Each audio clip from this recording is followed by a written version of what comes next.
गृह मंत्री जी अमित शाह जी ने एक स्टेटमेंट दिया। उन्होंने कहा अंबेडकर अंबेडकर अंबेडकर अंबेडकर अंबेडकर, ये कहना आजकल एक फैशन हो गया है।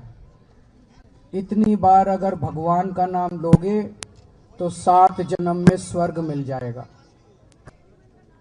ये शब्द तो अपने आप में बहुत पीड़ादायक थे, अपमान करने वाले थे, बाबा साहब अंबेडकर का अपमान करने वाले शब्द थे। लेकिन जिस लहजे में उन्होंने कहा, जो टोन थी उनकी कहने की, ऐसे लग रहा था जैसे अंदर से उनमें नफरत भरी पड़ी है। जैसे कहते हैं ना हम, कई बार हमारे कहने के लहजे में पता चल जाता है आदमी मजाक में बोल रहा है कि व्यंग्य कर रहा है कि दुख से बोल रहा है। लहजे में, उनके लहजे से लग रहा था कितनी नफरत करते हैं वो बाबा साहब अंबेडकर से।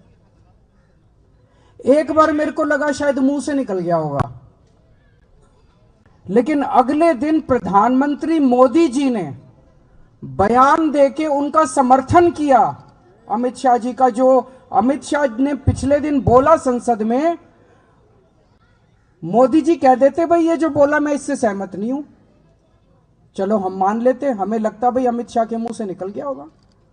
मोदी जी ने उनकी बात का पूरी तरह से समर्थन किया और शाम को कल 5:30 बजे प्रेस कॉन्फ्रेंस करके अमित शाह ने अपनी बात को सही ठहराया। इससे क्या पता चलता है? इससे यह पता चलता है इन्होंने जानबूझ के, सोच समझ के ये बात संसद में कही थी, एक नीति के तहत कही थी, सबको, पूरे देश को मैसेज देने के लिए कि अंबेडकर के लिए उनकी क्या भावनाएं हैं। दोस्तों, मैं अपने आप को अंबेडकर जी का केवल फैन नहीं मानता, मैं उनका भक्त हूं, भक्त। मैंने पहले भी उनके बारे में बहुत पढ़ा, लेकिन जब जेल गया तो मैंने उनकी जीवनी कई बार पढ़ी।